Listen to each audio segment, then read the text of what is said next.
ಮುಂದಿನ ತಿಂಗಳು ಮಳೆಗಾಲ ಆರಂಭವಾಗುತ್ತೆ. ಆದರೆ ಬೆಂಗಳೂರಿನಲ್ಲಿ ಮಾತ್ರ ಇನ್ನೂ ಜಲಸಂಕಷ್ಟ ತಪ್ಪಿಲ್ಲ. ಬೆಂಗಳೂರಿನ 4 ಏರಿಯಾಗಳ ನೀರಿನ ಬವಣೆ ಇಲ್ಲಿದೆ.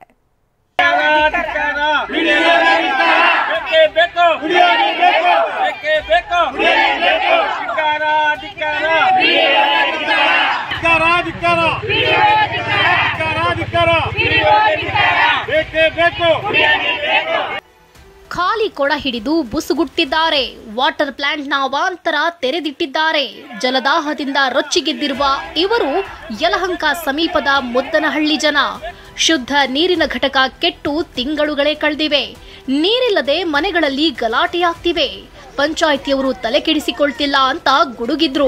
ಬೇರೆ ಕಡೆ ಹಾಕಿದ್ಮೇಲೆ ನಾವು ರಿಪೇರಿ ಮಾಡಿಸ್ತೀರಿ ಅಂತ 2 ವರ್ಷದಿಂದನೂ ಹೇಳ್ತಾ ಇದ್ದಾರೆ. ರಿಪೇರಿ ಮಾಡಿಸ್ತೀನಿ ಮತ್ತೆ ಅದು ಏನೇನೋ ಅವ್ರಿಗೆಲ್ಲ ತೊಗೊಂಡೋಗಕ್ಕೆ ಏನೇನೋ ಮಾಡಿದ್ರು ನೀರು ಒಂದು ಸ್ವಲ್ಪನೂ ಇದು ಮಾಡಿಕೊಡ್ತಾ ಇಲ್ಲ ಸರ್. ನಮಗೆ ವ್ಯವಸ್ಥೆ ಮಾಡಿಕೊಡ್ತಾ ಇಲ್ಲ.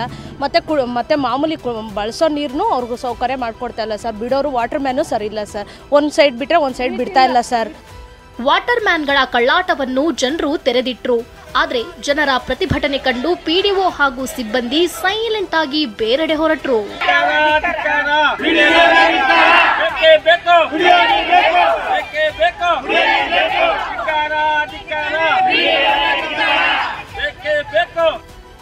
ನೀರಿನ ಸಮಸ್ಯೆ ಒಂದ್ ಕಡೆಯಾದ್ರೆ ಮಳೆ ಇಲ್ಲದೆ ಸ್ಯಾಂಕಿ ಕೆರೆಯು ಬತ್ತಿ ಹೋಗ್ತಿದೆ. 150 ವರ್ಷಗಳ ಹಿಂದೆ ನಿರ್ಮಿಸಿರುವ ಸ್ಯಾಂಕಿ ಟ್ಯಾಂಕ್ ಕೆರೆ ಒಣಗ್ತಿದೆ. ಜಲಚರಗಳು ಇದರಿಂದ ವಿಲವಿಲ ಅಂತಿದ್ದು ವಾಯು ವಿಹಾರಿಗಳಿಗೂ ಬೇಸರ ಮೂಡಿಸಿದೆ. 11 ಅಡಿ ನೀರು ಕೆಳಗೆ ಹೋಗ್ಬಿಟ್ಟಿದೆ. 11 ಅಡಿ ನೀರಿಲ್ಲ ಇವತ್ತು.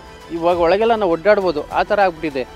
ಇವಾಗ ಈ ಕೆರೆ ಫುಲ್ ಆಗಿದ್ರೆ ಸುಮಾರು ಇಲ್ಲಿಂದ ಒಂದು 20 ಕಿಲೋಮೀಟ್ರ್ವರೆಗೂ ಈ ಕೆರೆ ನೀರು ಬೋರ್ಗಳಿಗೆ ಎಳ್ಕೊಳ್ಳೋದು. ಇವಾಗ ಕೆಲವು ಬೋರ್ಗಳು ನೀರಿಲ್ಲ, ಕೆರೆಯಲ್ಲೇ ನೀರಿಲ್ಲ ಅಂದರೆ ಇನ್ನು ಬೋರಿಲ್ಲ. ಇಲ್ಲಿ ನಮ್ಗೆ 50 ವರ್ಷಕ್ಕೆ ಯಾವತ್ತೂ ಕೆರೆ ಬತ್ತಿರಲಿಲ್ಲ. ಕೆಂಡದಂತ ಬಿಸಿಲಿನಿಂದ ಜನ ಮನೆ ಬಿಟ್ಟು ಹೊರಗೆ ಬರ್ತಾನೆ ಇಲ್ಲ. ಇದರಿಂದಾಗಿ ಹೋಟೆಲ್ ಬಿಸ್ನೆಸ್ಗೂ ಹೊಡೆತ ಬಿದ್ದಿದೆ. 30% ವಹಿವಾಟು ಕುಂಠಿತವಾಗಿದೆ. ಹೋಟೆಲ್ ನಡೆಸೋ ದೇವನಹಳ್ಳಿಯಿಂದ ನವೀನ್, ಪೂರ್ಣಿಮಾ, ಕಿರಣ್ ಜೊತೆ ವಿನಾಯಕ್, TV9 ಬೆಂಗಳೂರು.